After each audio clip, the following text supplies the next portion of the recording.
സർവശക്തനായ ദൈവത്തിൻ്റെ നിഴലിൻ കീഴെ പാർക്കുന്നവൻ അവൻ ഒന്നിനെക്കുറിച്ചും ഭയപ്പെടേണ്ട എന്ന് 91 സങ്കീർത്തനത്തിൽ പറയുന്നു.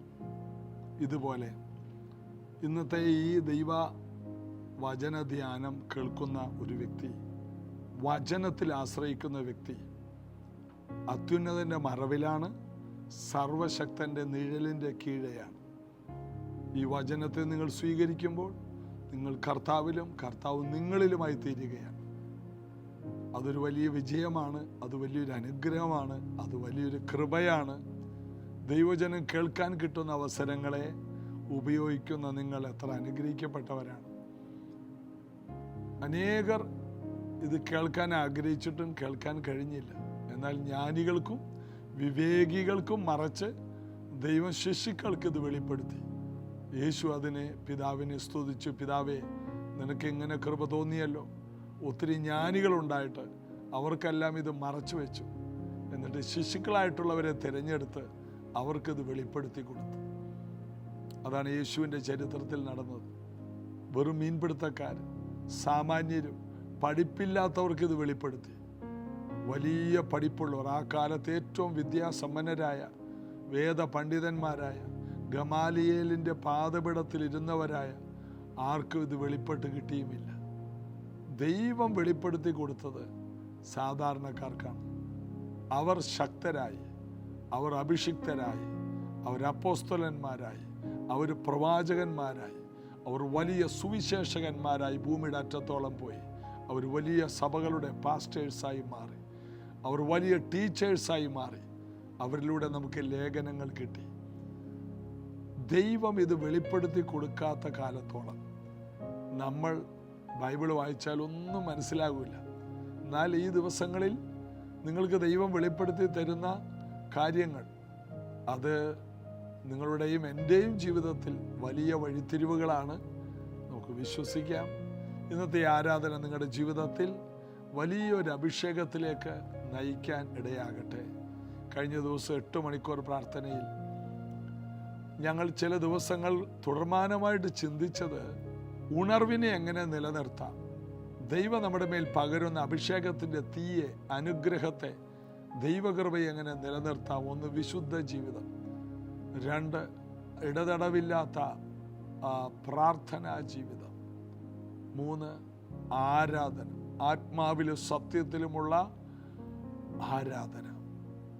വിശുദ്ധ ജീവിതം, പ്രാർത്ഥന, ആരാധന, ഇവയെ തുടർമാനമായി കൊണ്ടുപോകുന്നവർ ജീവിതത്തിൽ വലിയ വിജയങ്ങളിലെത്തും. ഇന്നത്തെ ഈ ആരാധനയിൽ നമുക്ക് ഒരുമിച്ച് യേശുവിനെ ചേർന്ന് പാടി ആരാധിക്കാം.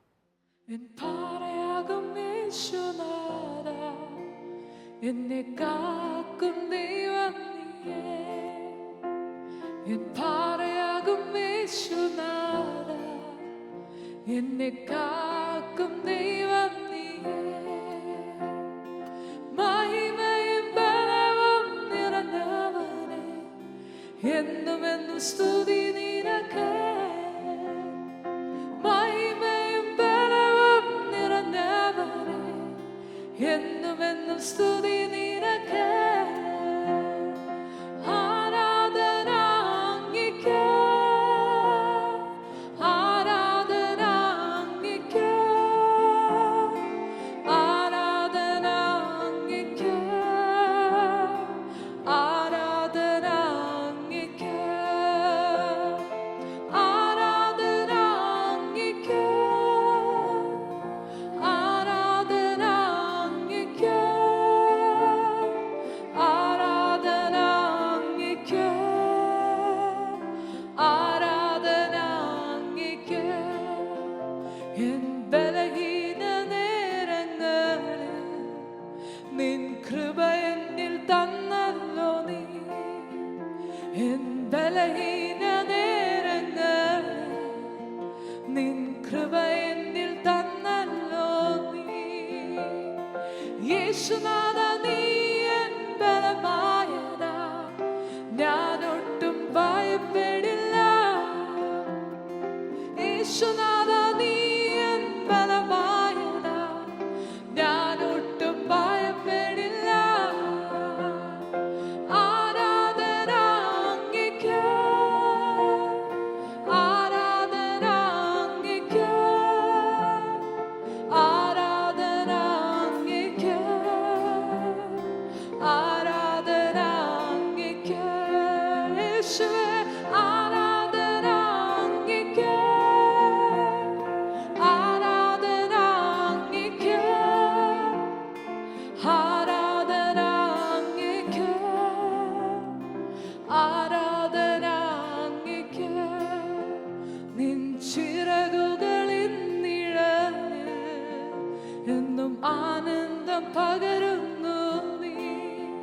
നിൻ ചിറകുകളിൻ നിഴലിൽ എന്നും ആനന്ദം പകരുന്നു നീ.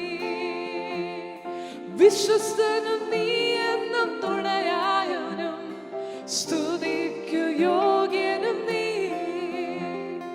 വിശ്വസ്തനും നീ എന്നും തുണയായവനും സ്തുതിക്കു യോഗ്യനും നീ.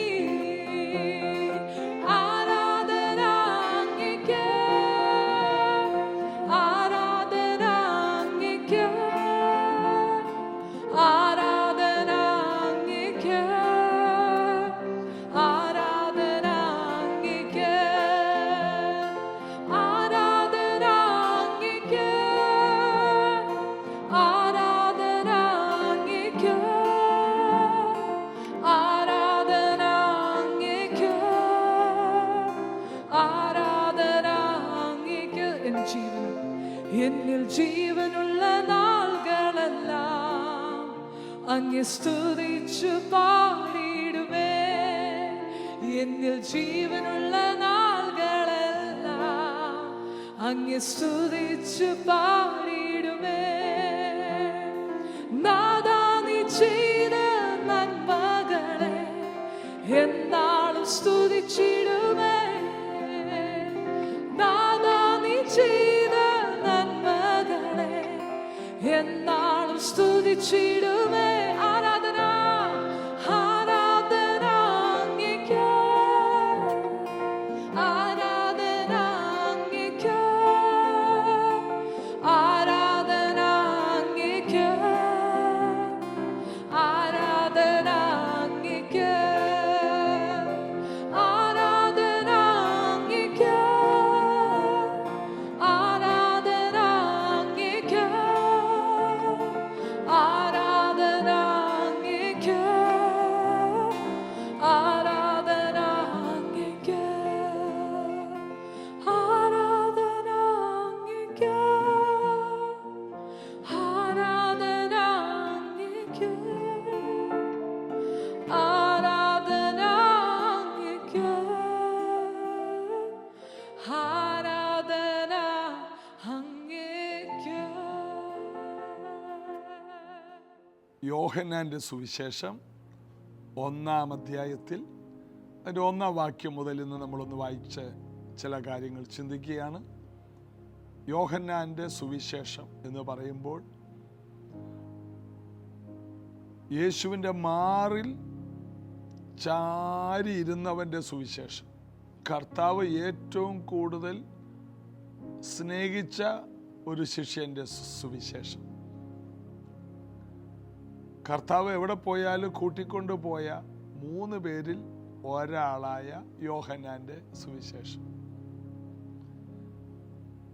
അപ്പൻ്റെ സഹോദരൻ്റെ കൂടെ കീറിയ വല തയ്ച്ചുകൊണ്ടിരുന്ന, അവിടെ നിന്ന് ദൈവവേലക്കിറങ്ങിയ യോഹന്നാൻ്റെ സുവിശേഷം. അപ്പോൾ ഇത് വളരെയധികം ആഴമേറിയ ഒരു സുവിശേഷം തന്നെയാണ്. എല്ലാ സുവിശേഷം പോലെ തന്നെ ഇതിന് വലിയ പ്രത്യേകതകളുണ്ട്. ഇത് കർത്താവിൻ്റെ നെഞ്ചിടിപ്പ് മുഴുവനും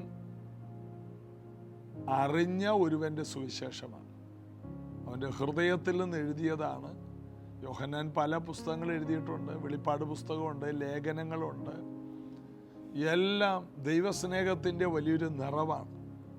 സ്നേഹത്തിൻ്റെ അപ്പോസ്തലൻ എന്നാണ് യോഹന്നാനെ പൊതുവെ അറിയപ്പെടുന്നത്.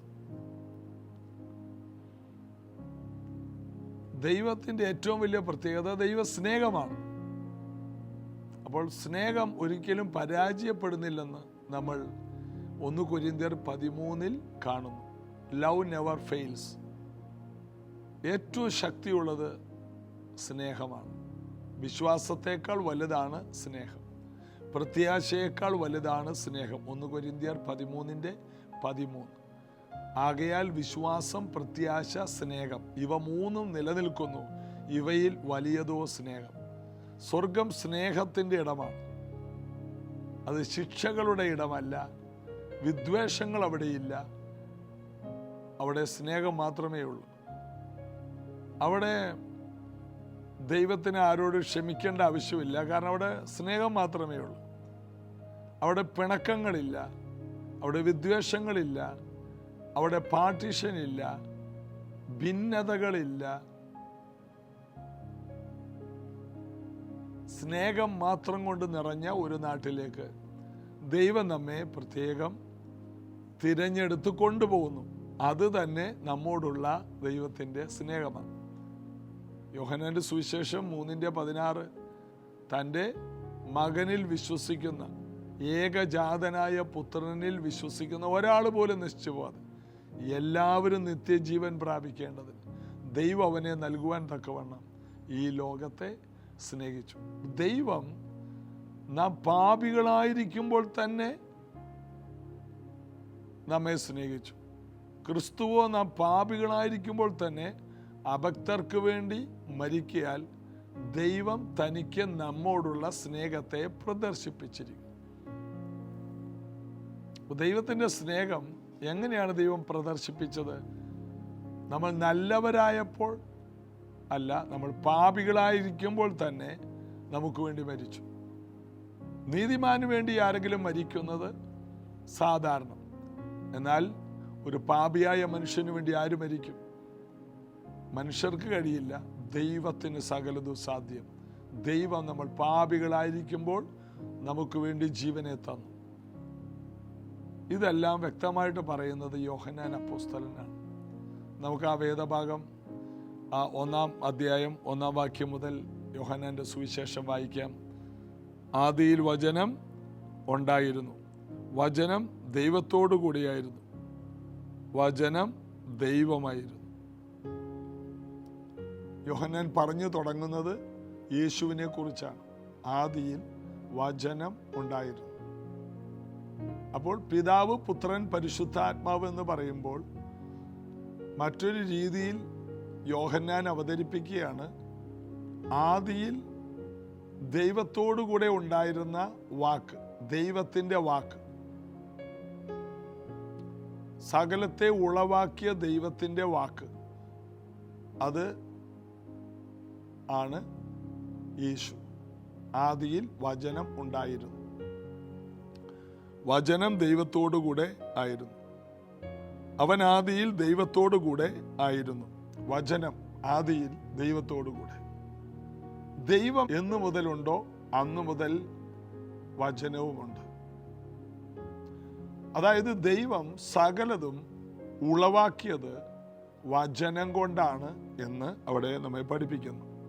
സകലതും അവൻ മുഖാന്തരം ഉളവായി, ഉളവായതൊന്നും അവനെ കൂടാതെ ഉളവായതല്ല. എന്തെങ്കിലും ഉണ്ടായിട്ടുണ്ടെങ്കിൽ അത് മുഴുവനും വചനം കൊണ്ടുണ്ടാക്കിയതാണ്, യേശുവിനെ കൊണ്ടുണ്ടാക്കിയതാണ്. അപ്പോൾ യേശു എന്ന് പറയുമ്പോൾ ഓർക്കണം, വചനം, സകലത്തെയും ഉണ്ടാക്കുന്ന വചനമാണ് യേശു. ആദിയിൽ ദൈവത്തോടു കൂടെയായിരുന്നു, സകലത്തെയും ഈ വചനമാണ് ഉണ്ടാക്കിയത്. ഉണ്ടാക്കിയതെല്ലാം ഈ വചന മുഖാന്തരം. വചനമില്ലാതെ ഒന്നും ഉണ്ടാക്കിയിട്ടില്ല. അതിൻ്റെ അർത്ഥം എന്തെങ്കിലും ഉണ്ടായി വരണമെങ്കിൽ, എന്തെങ്കിലും ഉളവാക്കാൻ കഴിയണമെങ്കിൽ വചനത്തിന് കഴിയും. ഒരു വ്യക്തി യേശുവിനെ സ്വീകരിച്ചു എന്ന് പറയുമ്പോൾ ആ വ്യക്തി ഈ ഭൂതലത്തിൽ വെച്ച് ഏറ്റവും ധന്യനായ ദൈവത്തെ സ്വീകരിച്ചിരിക്കുകയാണ്. ഈ ഭൂതലത്തിൽ വെച്ച് ഏറ്റവും, ഈ പ്രപഞ്ചത്തിൽ വെച്ച് ഏറ്റവും പ്രധാനപ്പെട്ട ഒരു അനുഗ്രഹത്തിലേക്കാണ് യേശുവിനെ സ്വീകരിക്കുന്ന ഒരു വ്യക്തി കടന്നു വരുന്നത്. പലപ്പോഴും ഈ ഒരു വിസ്ഡം, അണ്ടർസ്റ്റാൻഡിങ്, ഈ സത്യമൊന്ന് ഗ്രഹിച്ചു കഴിഞ്ഞാൽ ആ സത്യം നമ്മെ സ്വതന്ത്രമാക്കും. അതായത് യേശുവിനെ സ്വീകരിച്ചു എന്ന് ഒരാൾ പറയുമ്പോൾ ഓർക്കണം, സകലതും ഉണ്ടാക്കിയ ഒരുവനെ സ്വീകരിച്ചു, സകലതും ഉണ്ടാക്കാൻ കഴിയുന്ന ഒരുവനെ സ്വീകരിച്ചു, എല്ലാം ഉളവാക്കാൻ ശക്തിയുള്ളവനെ സ്വീകരിച്ചു. അതിൻ്റെ അർത്ഥം ഇനിയും എന്തെങ്കിലും ഉളവാകണമെങ്കിൽ നിങ്ങളുടെയും എൻ്റെയും ഈ വചനം നമ്മുടെ ഉള്ളിലിരുന്നു കൊണ്ട് സൃഷ്ടിക്കാൻ പോകുന്നു എന്നതിൻ്റെ അർത്ഥം. സകലത്തെ ഉളവാക്കിയവൻ, കൊലോസ്യർ 1:27, മഹത്വത്തിന്റെ പ്രത്യാശയായ ക്രിസ്തു നമ്മിൽ വസിക്കുന്നു. ആ കർത്താവ് നമ്മിലേക്ക് വന്നാൽ നമ്മിൽ ഇരുന്നു കൊണ്ട് ഇനി പലതും ഉളവാക്കാൻ പോകുന്നു എന്നാണ് ഇതിൽ നിന്ന് നമുക്ക് മനസ്സിലാക്കേണ്ട സത്യം. നമുക്ക് ചില ഭാഗങ്ങൾ കൂടി താഴോട്ട് വായിക്കാം. അവനിൽ ജീവൻ ഉണ്ടായിരുന്നു, ജീവൻ മനുഷ്യരുടെ വെളിച്ചമായിരുന്നു. അപ്പൊ ജീവൻ ആരിലായിരുന്നു? ഈ വചനത്തിലാണ്. വചനത്തിൽ ജീവനുണ്ട്, അവനിൽ ജീവൻ ഉണ്ടായിരുന്നു. അപ്പൊ ജീവൻ ഈ ഭൂമിയിലേക്ക് വന്നത് വചനത്തിലൂടെയാണ്. ഉളവായത് എല്ലാം വചനത്തിലൂടെയാണ്. ആ വചനത്തിൽ എന്തുണ്ട്? ജീവൻ. അപ്പോൾ ജീവൻ എന്നുള്ള സത്യം ഈ ഭൂമിയിൽ കാണാം. സകല ജീവികൾക്ക് ജീവനുണ്ട്. അത് മുഴുവനും ഈ വചനത്തിലൂടെ വന്ന ജീവൻ മനുഷ്യരുടെ വെളിച്ചം ആയിരുന്നു. മനുഷ്യർക്ക് വെളിച്ചമുണ്ടാക്കിയത് ജീവനാണ്. മനുഷ്യന്റെ കണ്ണു തുറന്നു, കാണാൻ തുടങ്ങി, അവന്റെ ജീവിതത്തിൽ ഒരു വെളിച്ചമുണ്ടായി. മനുഷ്യൻ എന്ന് പറഞ്ഞാൽ മണ്ണായിരുന്നു, മനുഷ്യനിൽ ജീവനുണ്ടായി. ജീവനുണ്ടായപ്പോൾ അവൻ ചലിക്കാൻ തുടങ്ങി, അവൻ വാഴുവാൻ തുടങ്ങി, അവൻ ഓടുവാൻ തുടങ്ങി, അവൻ ചിരിക്കുവാൻ തുടങ്ങി. അപ്പോൾ ഈ ജീവൻ മനുഷ്യനിലേക്ക് വന്നു. ഈ ഭാഗമൊക്കെ നമ്മളിങ്ങനെ വായിച്ചു പോകുമ്പോൾ നമ്മൾ അറിയുന്നത് ഈ വചനത്തിലാണ് ജീവൻ എന്നുള്ള സത്യം അറിയുമ്പോൾ നമ്മുടെ ജീവിതം വളരെയധികം മാറും. യേശുവിൻ്റെ അടുക്കൽ ഒരിക്കൽ പിശാച് വന്നിട്ട് പറഞ്ഞു, ഈ കല്ല് അപ്പമാവുക. യേശുവിന് വിശന്നപ്പോൾ, 40 ദിവസത്തെ ഉപവാസം കഴിഞ്ഞപ്പോൾ യേശുവിന് വിശന്നു. അപ്പോൾ പരീക്ഷകൻ അടുത്തു വന്ന് ഈ കല്ല് അപ്പമാകുക എന്ന് പറഞ്ഞു. നോക്കണേ, എല്ലാ സാഹചര്യങ്ങളെയും ഉപയോഗിക്കുവാൻ വളരെ ആസൂത്രിതമായി ജീവിക്കുന്നവനാണ് ആര്? പിശാച്. സാഹചര്യങ്ങളെ മുഴുവനും അവൻ ഉപയോഗിക്കും. പലപ്പോഴും ദൈവമക്കൾ തോറ്റുപോകുന്ന ഒന്നാണ് സമയം തക്കത്തിൽ ഉപയോഗിക്കാൻ. ഇത് പിശാച് എപ്പോഴും ഉപയോഗിക്കും. ഹവ്വാമ്മച്ചി മാത്രമുള്ള സമയം നോക്കി പാമ്പ് വന്നു. ആദാമുള്ള സമയത്ത് ഹവ്വയെ പിടിക്കാൻ കഴിയാത്തത് കൊണ്ട് ഹവ്വയെ ഒറ്റയ്ക്ക് കിട്ടിയപ്പോൾ സാത്താൻ അവിടെ വന്നു. ഇതാ, സ്ത്രീയുടെ സന്തതിയായി പിറന്നവൻ സർപ്പത്തിന്റെ തല തകർക്കും. അതുകൊണ്ട് ആ ഒരു ആലോചന മനുഷ്യരെക്കാൾ, ആദാമി സന്തതിയേക്കാൾ കൂടുതൽ വിശ്വസിച്ചിരുന്നത് പിശാചാണ്. കാരണം ദൈവം ഉണ്ടെന്ന് പിശാച് വിശ്വസിക്കുകയും വിറക്കുകയും ചെയ്യുന്നു എന്ന് യാക്കോബിന്റെ ലേഖനത്തിൽ. അതുകൊണ്ടൊരു സ്ത്രീയുടെ സന്തതിയായി ഒരാൾ വന്ന് എൻ്റെ ജീവിതം മറിച്ചു കളയരുത്. അവൻ രാപ്പകൽ ജാഗരൂകനായിട്ടാണ് നടന്നത്. അതുകൊണ്ടാണ് ദൈവം തിരഞ്ഞെടുത്ത മിക്കവാറും കുടുംബങ്ങൾ മക്കളില്ലാത്ത കുടുംബങ്ങളായിരുന്നു. അബ്രഹാം മക്കളില്ലായിരുന്നു, ഇസഹാക്ക് മക്കളില്ലായിരുന്നു, യാക്കോബ് മക്കളില്ലാതെ ഭാരപ്പെട്ടു. ഓരോ കുടുംബങ്ങളിലേക്ക് വരുമ്പോഴും ഇതുപോലെ കാണാം. എന്താണ്? ഇവരെല്ലാം വിശ്വാസികളുടെ പിതാക്കന്മാരാണ്. അപ്പൊ ആ ഒരു കാരണത്താൽ ഇവരിൽ നിന്നായിരിക്കാം വരുന്ന തലമുറകൾ എൻ്റെ തലയെ തകർക്കുന്നത്. അതുകൊണ്ട് അവന് യുഗങ്ങൾ മാറി മാറി വന്നിട്ട് അവൻ ആ വിഷയത്തിൽ വളരെ സൂക്ഷ്മമായി കാര്യങ്ങൾ കണ്ടുപിടിച്ചു. ഏറ്റവും ഒടുവിൽ യേശു കുഞ്ഞ് പറക്കുന്ന സമയത്ത് ഹേരോദാവിനെ ഉപയോഗിച്ച് ആ ബേത്ലഹേമിന്റെ അതിരുകൾ വരെയുള്ള 2 വയസ്സും അതിന് താഴെ പ്രായമുള്ള എല്ലാ കുഞ്ഞുങ്ങളെയും കൊല്ലിച്ചു. അതിൻ്റെ തലേ ദിവസം കർത്താവിൻ്റെ ദൂതൻ ജോസഫിനെയും മറിയയും കുഞ്ഞിനെ ഒപ്പം ഈജിപ്തിലേക്ക് രക്ഷപ്പെടാൻ അവസരം കൊടുത്തു. പിശാച് ഭയങ്കര പദ്ധതിയാണ്. കാരണം സകലതും ഉളവാക്കുന്നവൻ, സകലത്തെ ഉണ്ടാക്കുന്നവൻ, ജീവനെ ഉളവാക്കുന്നവൻ, അവനിൽ ജീവൻ ഉണ്ടായിരുന്നു. അപ്പൊ യേശുവിൽ ഉള്ള ജീവൻ മനുഷ്യരിലേക്ക് വരും. അതാണ് പിശാചിന്റെ ഭയം. പാപം ചെയ്ത നാളിൽ മനുഷ്യൻ മരിച്ചു, ഏദൻ തോട്ടത്തിൽ നിന്ന് പുറത്തു പോയി. അവരിൽ ഇപ്പൊ എന്തില്ല? ജീവനില്ല. ആ ജീവൻ വന്നാൽ മനുഷ്യർക്ക് വെളിച്ചമുണ്ടാകും. അപ്പൊ ഇരുളിലും പ്രകാശിക്കും. അപ്പോൾ പിശാചിന്റെ വാഴ്ച അന്നത്തോടെ അവസാനിക്കും. അതുകൊണ്ട് അവൻ യേശുവിനെ മറിച്ചിടാൻ നോക്കി. പിന്നീട് യേശു 40 ദിവസം ഉപവസിച്ചു കഴിഞ്ഞപ്പോൾ അവൻ വന്നിട്ട് പറഞ്ഞു, ഈ കല്ലപ്പമായി തീരെ. അപ്പോൾ കർത്താവ് പറയുന്നൊരു വാക്കുണ്ട്, ഹേ പിശാചെ വിട്ടുപോടാ എന്നൊന്നുമല്ല. കർത്താവ് അവിടെ ചൂടാകുന്നില്ല. കർത്താവിനെ അറിയാം, ഇവനുണ്ട്, ഇവൻ എതിർക്കും, ഇവൻ തലമുറയായി ഒത്തിരി പേരെ മറിച്ചിട്ടവനാണ്, ഇവന്റെ തലയെ തകർക്കാനാണ് ഞാൻ വന്നത്. എന്നാൽ ഇവന്റെ ചോദ്യത്തിന് വ്യക്തമായ മറുപടി യേശു ബൈബിളിൽ നിന്ന് പറഞ്ഞു. മനുഷ്യൻ അപ്പം കൊണ്ട് മാത്രമല്ല, ദൈവത്തിൻ്റെ വായിൽ നിന്ന് വരുന്ന സകല വചനം കൊണ്ടും ജീവിക്കുന്നു. ദൈവത്തിൻ്റെ വായിൽ നിന്ന് വന്ന വചനം. പിശാചിനവിടെ പിന്നെ യേശുവിനെ മറിക്കാൻ ഇനി വേറെ പരിപാടിയുള്ളൂ. പള്ളിയുടെ മുകളിൽ നിന്ന് ചാടിക്കാൻ നോക്കി, വീണ് നമസ്കരിക്കുക, ഏറ്റവും ഒടുവിലെ പരിപാടി. 3ലും യേശുവിനെ മറിക്കാൻ അവന് പറ്റിയില്ല. ഭൂമിയിലുള്ള പലരെയും മറിച്ചവനാണ്.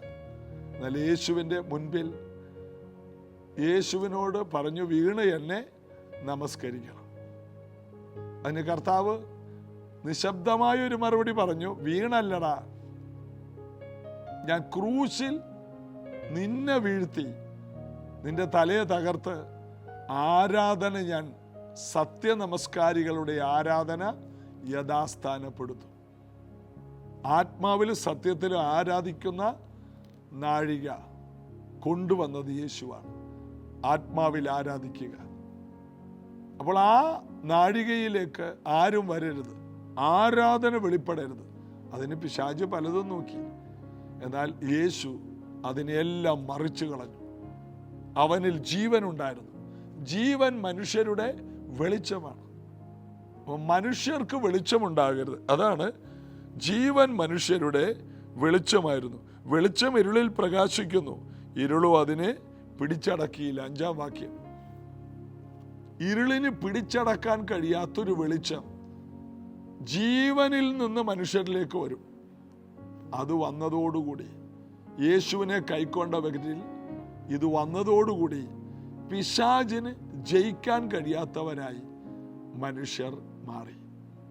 അതുകൊണ്ടാണ് യേശു ക്രിസ്തുവിൻ്റെ സഭയെ തൊടാൻ പിശാചിന് കഴിയാത്തത്, രക്ഷിക്കപ്പെട്ടവരെ മറിച്ച് കളയാൻ കഴിയാത്തത്. കാരണം യേശുവിനെ സ്വീകരിച്ചവരിൽ ജീവനുണ്ട്. ജീവൻ മനുഷ്യരുടെ വെളിച്ചമാണ്. ആ വെളിച്ചം ഇരുളിൽ പ്രകാശിക്കും, എഴുന്നേറ്റ് പ്രകാശിക്കും.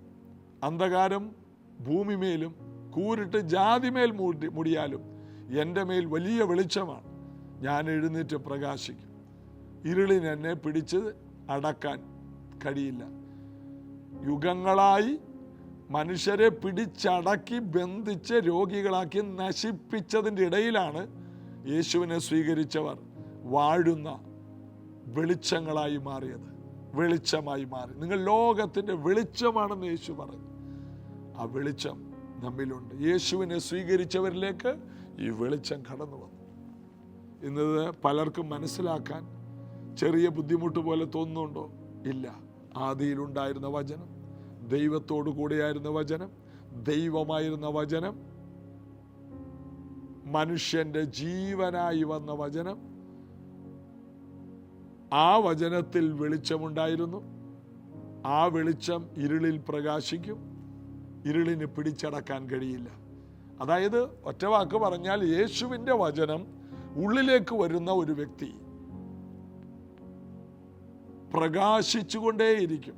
ഓരോ ജീസസ് എവരിഡേ പ്രാർത്ഥന കഴിയുമ്പോഴും നിങ്ങളുടെ പ്രകാശം പല മടങ്ങ് വർദ്ധിക്കും. നിങ്ങൾ കൃപയുള്ളവരായിരിക്കും. നിങ്ങളെ ഇതുവരെ അടക്കി വച്ചിരുന്ന പലതിനെ നിങ്ങൾ മറിക്കും. നിന്ന് കത്തുന്ന ഒരു പ്രകാശമായി, ഒരിക്കലും കെടാത്തൊരു പ്രകാശമായി, ഇരുട്ടിനടുക്കാൻ കഴിയാത്തൊരു പ്രകാശമായി നിങ്ങളുടെ ജീവിതം ഒരു അത്ഭുതമായി മാറും. വിശ്വസിക്കുക. നമുക്ക് പ്രാർത്ഥിക്കാം. യേശുവിൻ്റെ നാമത്തിൽ നിന്ന് കത്തുന്ന, നിലനിൽക്കുന്ന, ജ്വലിക്കുന്ന, ജീവനുള്ള ഒരു വെളിച്ചമാകുന്ന ദൈവവചനത്തിൻ്റെ ശക്തി യേശുവിനെ സ്വീകരിച്ചവരുടെ മേൽ പകർന്നതിനായി സ്തോത്രം. അവർ ഇന്നു മുതൽ അത്ഭുതങ്ങളാകട്ടെ, ഇന്നു മുതൽ വിടുതലാകട്ടെ, ഇന്നു മുതൽ അനുഗ്രഹമാകട്ടെ. ഈ വെളിച്ചത്തിൽ അവർ സൗഖ്യമാകട്ടെ. ഈ വെളിച്ചത്തിൽ അവർ പല ചങ്ങലകളെ പൊട്ടിച്ചു കളയട്ടെ.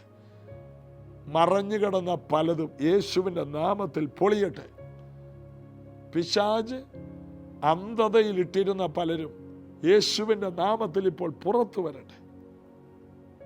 സൗഖ്യമെന്ന വെളിച്ചം ഇപ്പോൾ എല്ലാവരും പ്രാപിക്കട്ടെ. ഉയർച്ച എന്ന വെളിച്ചം എല്ലാവരും പ്രാപിക്കട്ടെ. അത്ഭുതങ്ങളും അടയാളങ്ങളും എല്ലാവർക്കും സാധാരണമാകട്ടെ.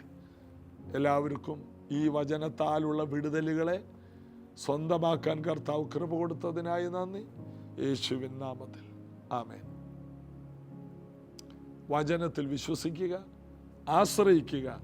ഒരിക്കലും നാം ലജ്ജിച്ചു പോകില്ല. നാളെ ഇതേ സമയത്ത് കാണാം.